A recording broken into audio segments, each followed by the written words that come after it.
Hey there, Rebels fans, it's your old pal Gути, or Andy Gutierrez if you're not into that whole nickname thing, coming at you from Lucasfilm headquarters. This week, the Rebels encountered the scrappy Iron Squadron crew, and now I'm here to show you how it all came together. This is Rebels Recon.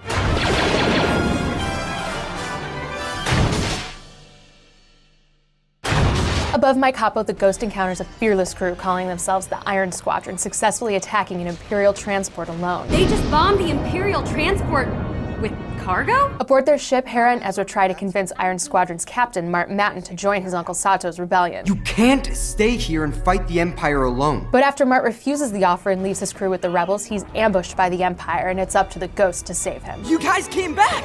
What do you expect? We're the Iron Squadron!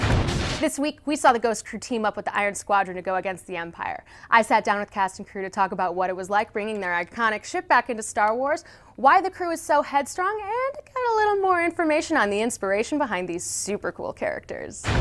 In Iron Squadron, Ezra meets a group of kids fighting the Empire on his own, much like he did before he was a part of the Ghost crew. How do you think he can help them grow? Well, the Iron Squadron, they're all based on cool people in Lucasfilm, so there are already stakes to that episode because you got to do these characters justice. But he feels a closer connection with them than most people right away, just because it's one of those cases where you see another version of yourself and you automatically relate. And they're doing the same thing he's doing. They're trying to fight against the Empire. How long do you think the Iron Squadron has been fighting the Empire on their own? Probably not too long before we meet them in this episode. Mart's father, who is the brother of Sato, he got killed by the Empire on my capo. So ever since then, Mart took it upon himself to take action and make sure that the Empire doesn't do this to any more people. So he formed his own group of rebels and called themselves the Iron Squadron. They haven't been there long enough to even know what a Star Destroyer is. They've taken out a few transports, probably strafed some ground forces. They have no idea that there's this larger scale battle beyond their particular neighborhood. So they're feeling pretty confident in what they can do in their area, but they need to be educated on the ways of the larger galaxy. Since Guti's name is a reference to me, did you use any elements of my look in designing her? Same with the other members of the Iron Squadron? You mean John or Jin and Mart Matten? Yeah. Mart's hair was the whole thing. I mean, that didn't go through too many changes. We knew we were going for some kind of Ramones 70s look for Mart. Johnner was probably the trickiest one. We went back and forth on Johnner. And then Guti, because she was Thelan, a lot of that was going to be driven by what we know Thelans look like. So there were options to sort of play with hair color and stuff, but as far as horns running down the side of the head and the dots and stuff, that was sort of locked in. If you look at some of the original story ideas for Star Wars, the end battle against the Empire was going to be, in addition to there being Wookiees involved, there was going to be this sort of Lost Boys group of kids and just a bunch of youngsters that would join the fight against the Empire. Ultimately, that didn't happen in A New Hope, but that idea has always been in there, this core idea of a bunch of young kids leading the fight against tyranny. So is that ship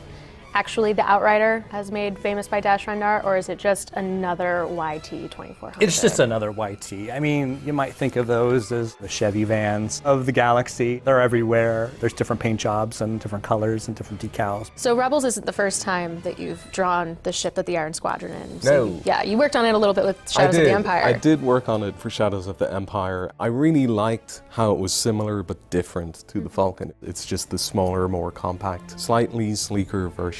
I didn't initially come up with the design for that ship. It was originally a Doug Chiang design. It was a lot of work actually, because vehicles and environments take more time than anything else. They have to be a little specific for a TV show. We can't do sort of a shot-based solution like a movie where the outside doesn't necessarily have to perfectly hook up with the inside. We have to make it, and then whatever it is what it's going to be. I was recently talking to Doug Chiang about it. It was actually designed for the special edition of Star Wars, and because Shadows of the Empire was in development at the same time and was in need of a ship, they plucked that design and assigned it to Dash Rendar, named it the Outrider, and it became this real thing for fans who could fly it through a video game, play with it as a toy, read it in a comic book. So it has a lot of weight to it. So we were all big fans of it, and we're able to give it some highlight here.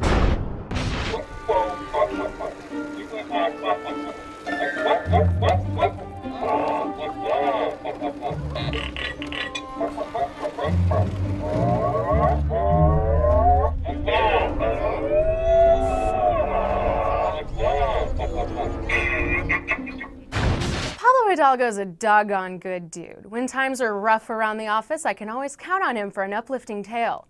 So I hope I'm not barking up the wrong tree when I go ask him your Star Wars questions this week. You know what I mean, dog? Hey, Pablo. Ed, Do you have a second for a question? Yeah. Okay.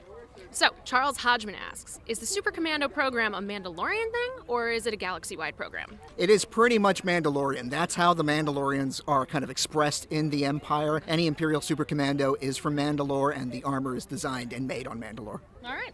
Thanks, Pablo. No problem. Thanks, Pablo. Have more questions about the Iron Squadron or any other Rebels questions you want to unleash on us? Tweet them to @StarWars using the hashtag Rebels Recon, and we'll answer what we can online.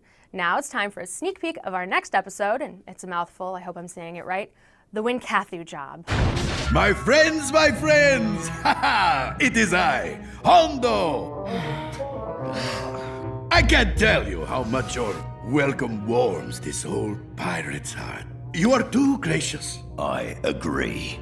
Especially since the last time we saw you, you abandoned us on that doomed Imperial station. But it all worked out in the end, right? Of course it did, because Hondo always delivers. Just wait until you see what my new partner and I have cooked up. Wait, what new partner? Now remember, guys, okay? Open mind. Have you recruited these two-bit smugglers yet? We need to get moving! Thanks for watching Rebels Recon. We'll be back next week with another brand new episode. In the meantime, check out the episode guide for the Iron Squadron on StarWars.com on Monday, and if you haven't already, like the video, subscribe to the channel, and download the Star Wars app. Thanks again, and may the Force be with you. All right, Mart, Johnner, Space Waffles? Yeah? Sure. Cool.